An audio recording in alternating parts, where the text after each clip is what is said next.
Hi guys, we are playing Project Vostok. This is a visual novel, a horror game also a bit, with anime characters.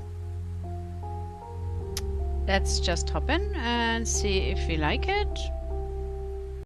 And it was made by Natrix Games and will also be published this month by them.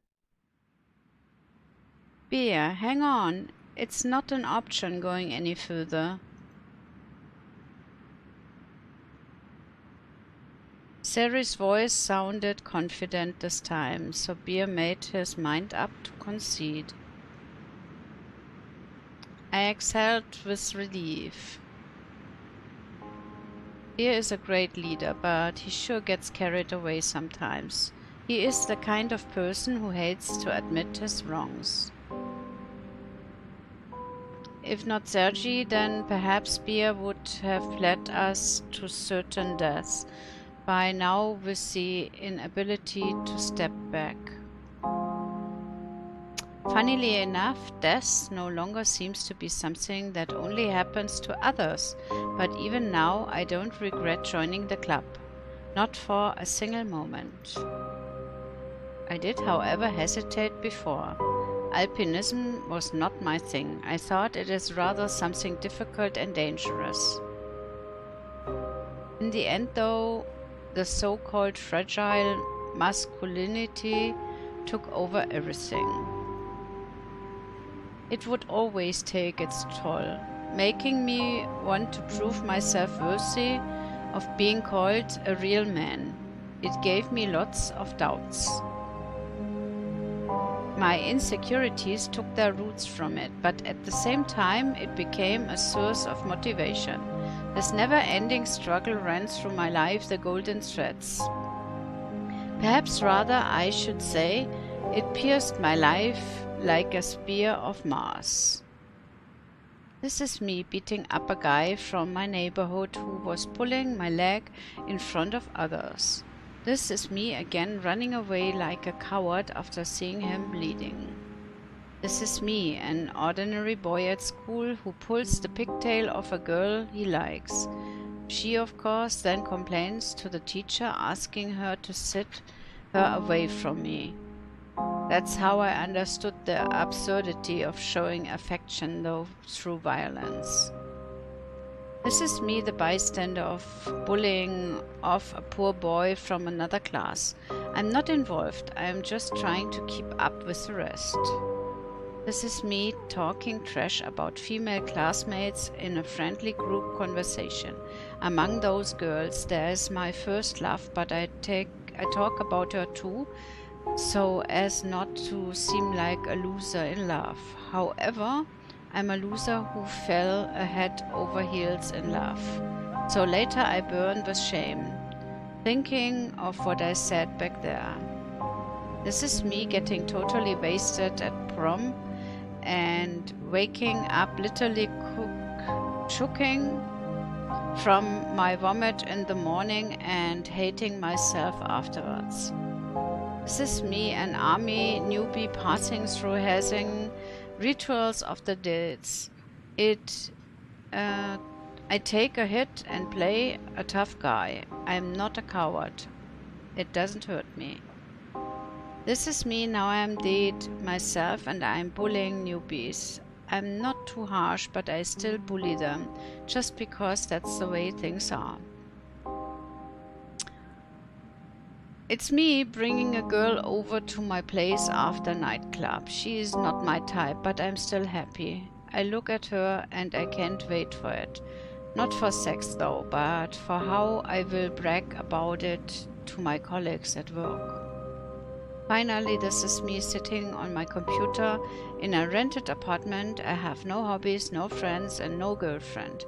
I feel like I'm missing something in my life, like never before. I don't want to curry favor with my boss, while at the same time talking shit about him when smoking in the break room. I don't want to mess with the girls that I don't like, because I realize that those whom I truly feel attracted to won't even look at me.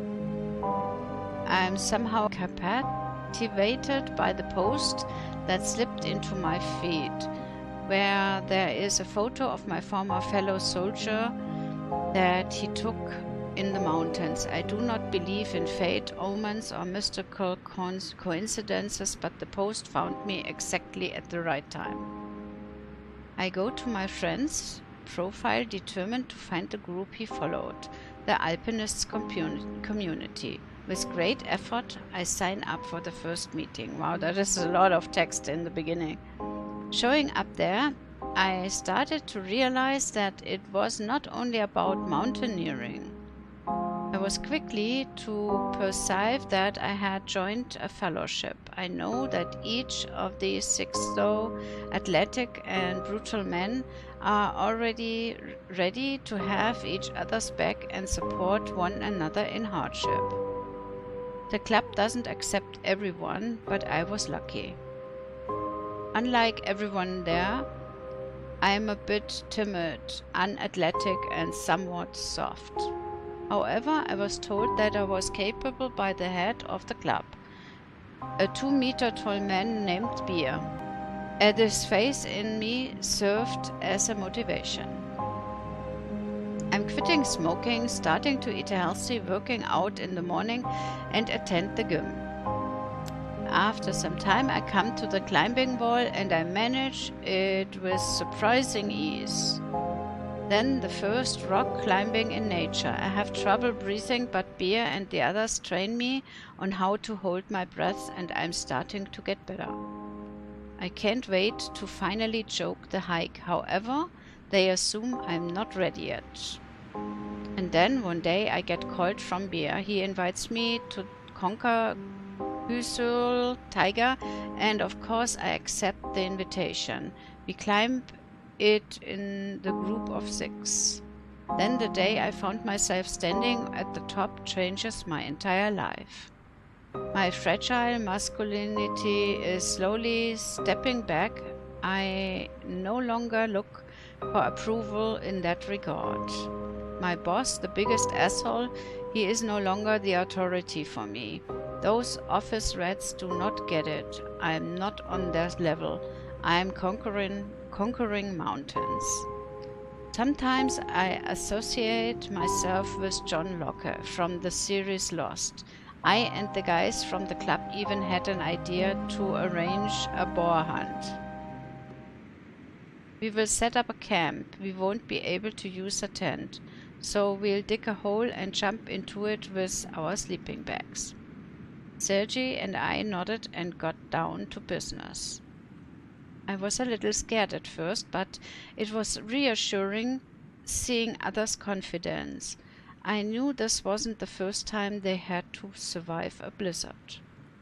I didn't expect that going up would be so abrupt and difficult. I was warned that peaking Beluga would not be an easy hike, but who would have expected a blizzard? The sun was shining here for a couple of hours ago. The main thing is not to fall asleep. If you start dozing off, try your best not to give in. I nodded back again and kept digging. Hi Fox, are you alright?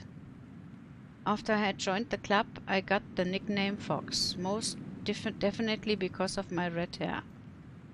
Honestly, all these nicknames seemed weird to me at first, but I got quite used to them over time.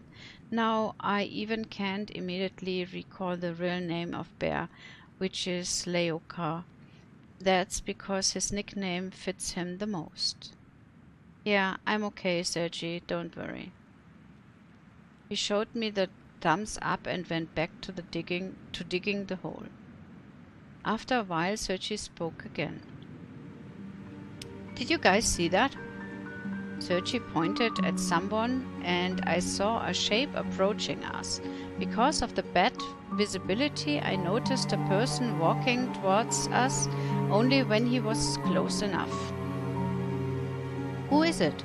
There's no way there was another group along with ours that might have gotten into the blizzard. Finally, I can see what it was. It was a middle-aged person dressed very lightly. Hello. Good day to you. Are you lost too? I need to turn that sound down. The music is far too loud. I mean, I enjoy the music really very much, but yeah, too loud. Good day to you. Are you lost too? Beer, as a leader, started a conversation with the stranger. No, I can't get lost in this area. We gazed at each other. This man looked weird and spoke in a strange manner too, so I started to think that I could be hallucinating. So, who are you? Rio. A foreigner? No, I'm a local here. Bear was silent, not knowing what to say, and Sergi decided to step in. I'm Sergi, this is Bear and Fox. Do you need any help? We have a spare sleeping bag. No, I'm fine. I'm here to help you myself. How? I can lead you to a cave where you could wait out this blizzard. Can't be walking too far in this weather. It's not far, 6 minutes from here. Sergi looked at Beer, waiting for him to make a decision. Beer was silent for a moment. It seemed like I saw him confused for the first time. Finally, he regained his usual confidence. Are you sure the cave is nearby and you can find a way to it? I'm sure.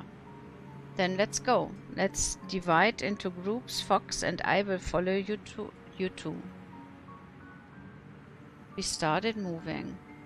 After about 6 minutes, we hit the cave, as it was expected. Of course, the blizzard raged inside it as well, but it is going to be much easier to wait out here. Nice place. Beer is very stingy with praise and thanks, so Sergi spoke for him again. Thanks, Rio. You really helped us. I'm glad. Rio certainly strikes someone as a foreigner with his short sentences and such an uncommon name. However, for some reason he claimed that he was local, whatever that meant. Do you live in some village nearby? Beer answered Sergi right away. Impossible, there is no village anywhere near. Rio confirmed his words. True. It takes a long while to get to the village. Then what did you mean by local? Where do you live? Down there. Sergi and Beer looked at each other again, completely confused. Down there? Yes. Rio didn't seem to understand that Sergi wasn't waiting for confirmation, rather for some detail. And what's down there? Bunker and laboratory, secret ones. So Rio works in a secret laboratory in the mountains, and seeing us nearby, he decided to give a hand? The answer could be logical, but it was hard to believe that there might be a laboratory in Belunka. And what do you guys do there? Create nuclear weapons? Bear didn't seem like he bought the story. No, I can't tell you. I apologize. Alright, guys, let's get ready to make a camp here. Rio paused for a second as if he was in doubt. I'll check if anyone is there. If not, you can go down to the bunker. It's warmer. Sergi and Beer's eyes lit up with curiosity. I also wanted to see the secret objects myself, but more than that, I just wanted to stay the night in a warm place, so, like my fellows, I got behind Rio's idea. Wait here, please. With that said, Rio walked to the edge and jumped down. We got closer to the edge and saw a cliff about 3 meters high.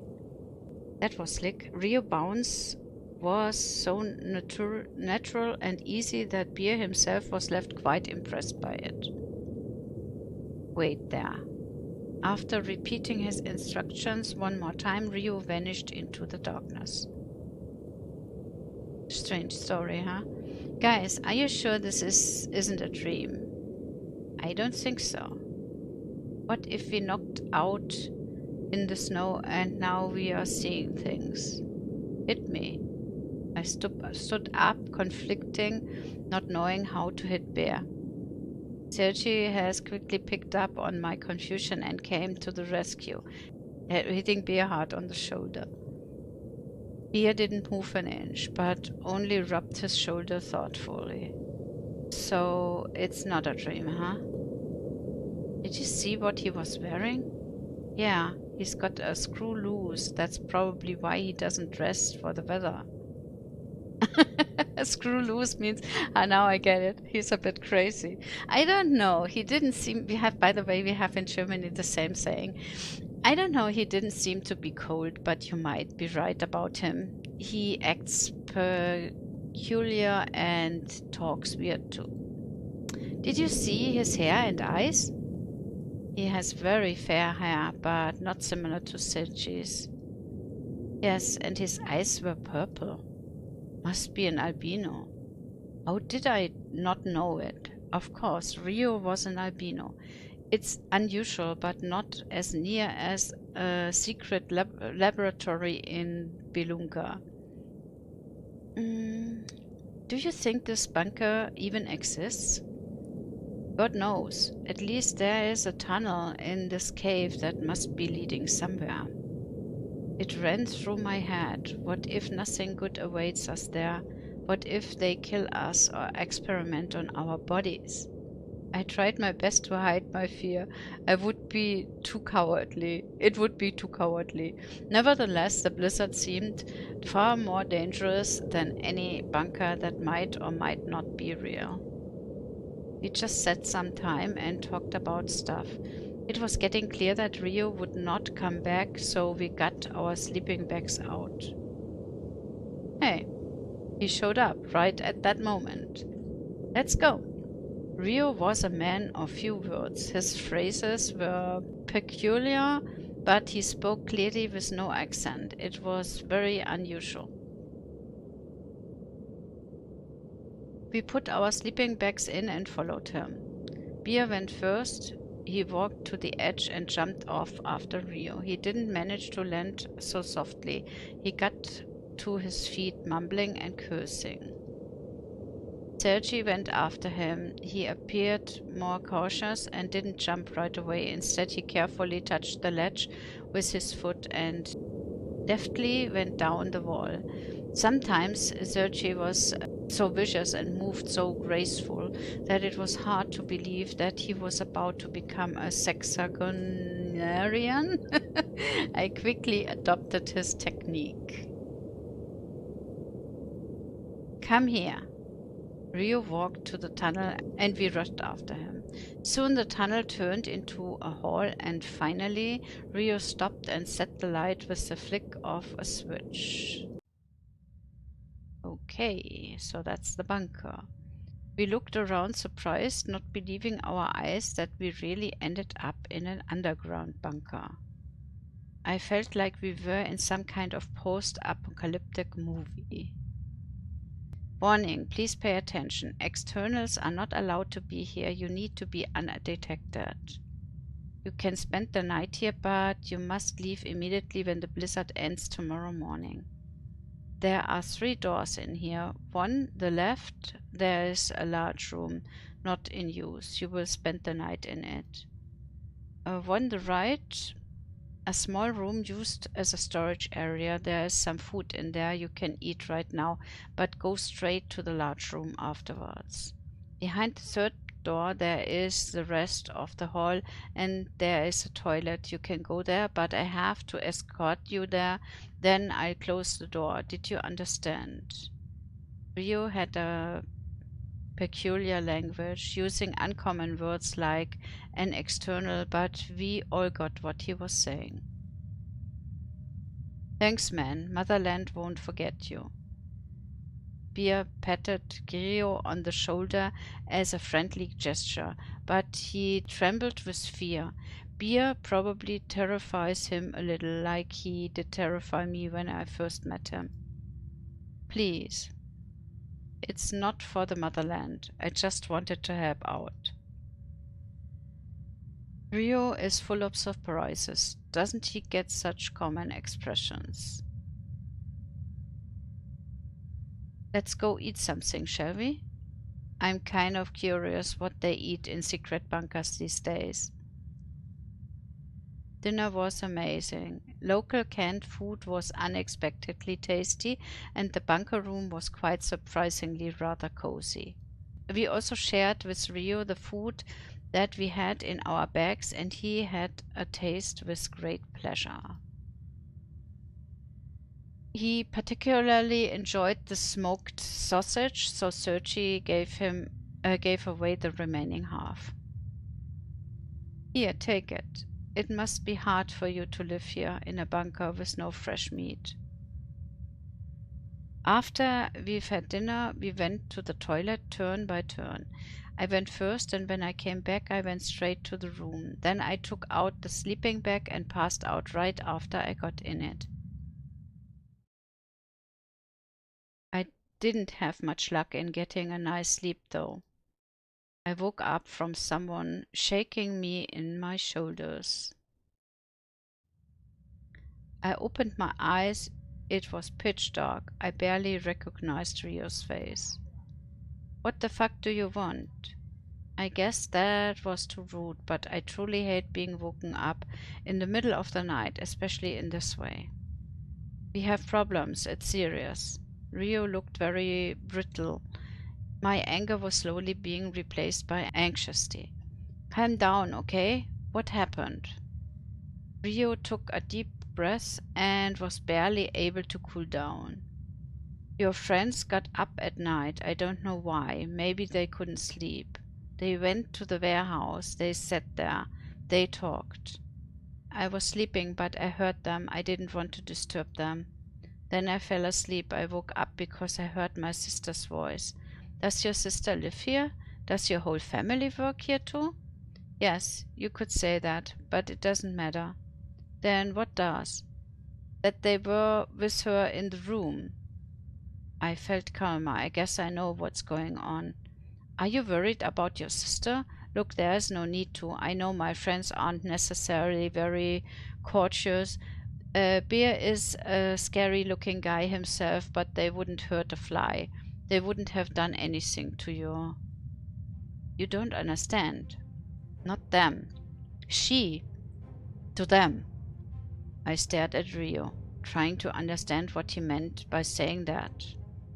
Is this some kind of a prank? What is a prank? Are you kidding me? If this is some stupid joke, then I don't find it funny at all. I understand that you helped us out a lot with the bunker. I appreciate that. I don't get it though. Why would you wake me up like this in the middle of the night to tell me that? How on earth two grown-ass men can be in danger by being left alone in the room with some girl? I'm not kidding. You don't know my sister. The look in Rio's eyes fully confirmed what he was saying.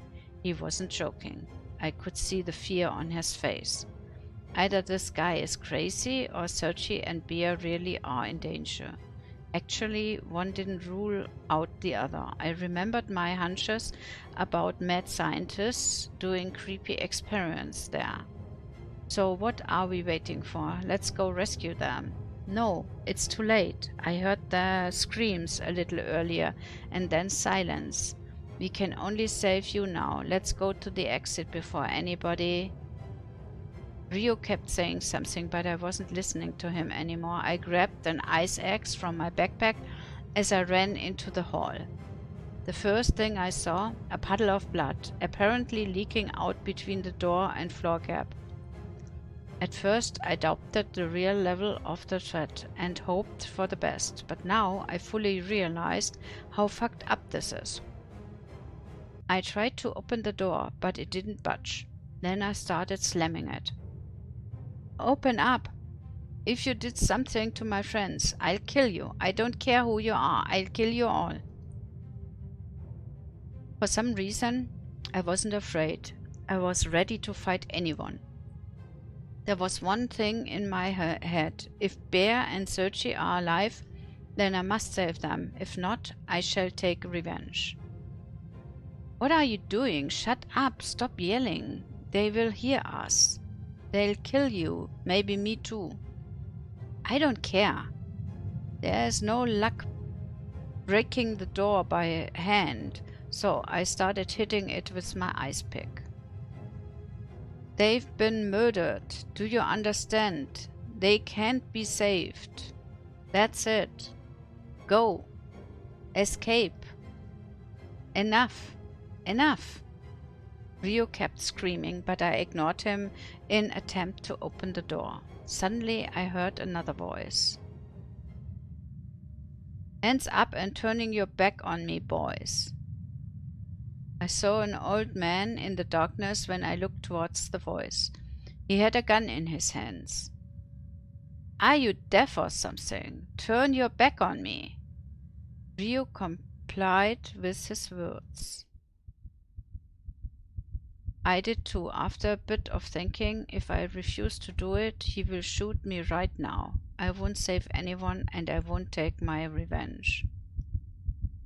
Hands up now, you redhead. Drop the ice pick first, then raise your hands slowly. I dropped the ice pick to the ground reluctantly, trying to keep it inside. Number 11, what did I tell you about the guests? Wasn't the last time enough for you? Professor, don't call me that, please, I asked. I asked things from you a lot too, number 11. You never listened to me. Professor, this is the last time. They didn't see much. They would have left in the morning.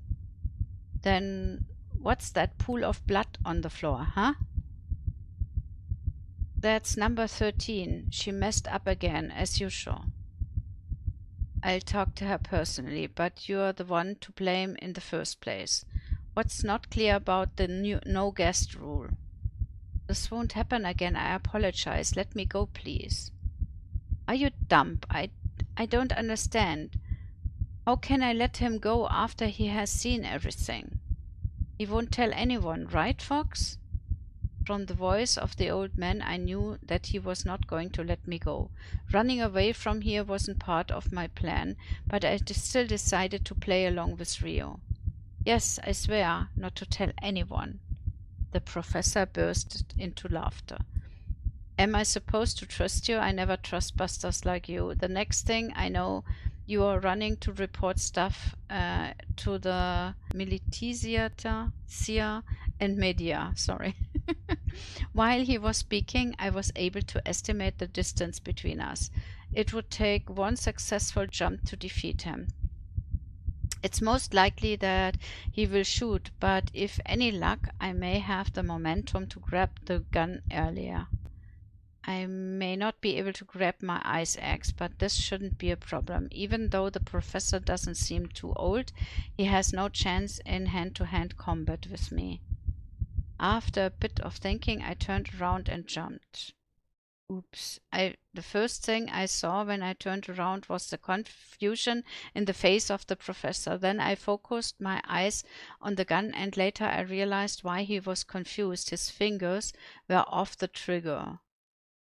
That meant I had every chance of success. However, I failed the mission because someone grabbed me by the collar of my jacket in my jump. That was Rio, I guess. The confusion was replaced by a smile on the old man's face. Well done, Rio. He returned his finger to the trigger and pulled it in no time.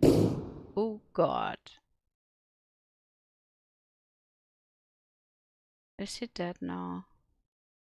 I think that was a whole demo that we do get, probably. I gave up trying to escape a long time ago. Now that my hands hurt that I can't bend my fingers, I stand no chance of lifting the plain splinter which was pressing me down. Should have lifted it right when it crushed me, but it was heavy. Screaming is probably pointless too when you are surrounded by nothing but the mountains and snow. The situation got worse when the woman next to me died because the giant aircraft wreckage crashed into her. As a result, I was laying 8 inches from the corpse.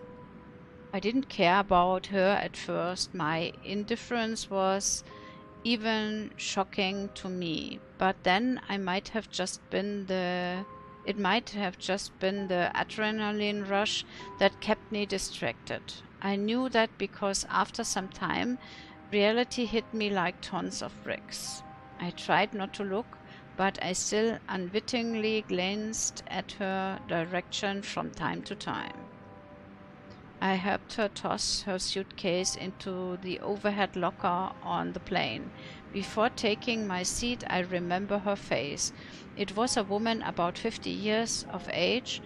It is hard to tell now after the piece of splinter pierced her head and her whole face was covered in brown dry blood. Check up some. I got off much earlier, didn't get any serious injuries. Yet, I am no longer sure about the latter. First, I didn't feel any pain at all, but my arm began to bother me. I am probably running low on the body's natural painkillers. My mental state seemed to be deteriorating. The first couple of minutes I was upset that I won't be able to get home for Xiusha's birthday because of all this bullshit. Now I just hope that someone will find me. I'm sure they've already set a team of helicopters, rescuers to find us or whatever they send in such accidents. The problem is that by the time they find me, I will have frozen to death. Yeah, guys, that is Project Vostok, and it seems to be a lot of reading. I personally would prefer to have the reading while having some pictures to look at. So in my opinion, they need to change that in the game, because you could just go and read a book. Otherwise, you don't need a computer game for that. A book has kind of also maybe a few pictures and a lot of text. And this is kind of like reading a digital book, I would say. If you're up for something like that, instead of playing a game, then that is your cup of tea. For me personally, I love the story. It's very well written. The ideas are very interesting also, but I do miss a lot of pictures. So if they would just put behind all the story a lot more pictures, let's say at every of those red pages here, maybe at least half of it, they would put in a picture, then it would be far more interesting and nicer to watch. As it is right now, I would pass on that one. It comes out at the 18th of July, so this month, and it might be interesting for some people that love to read.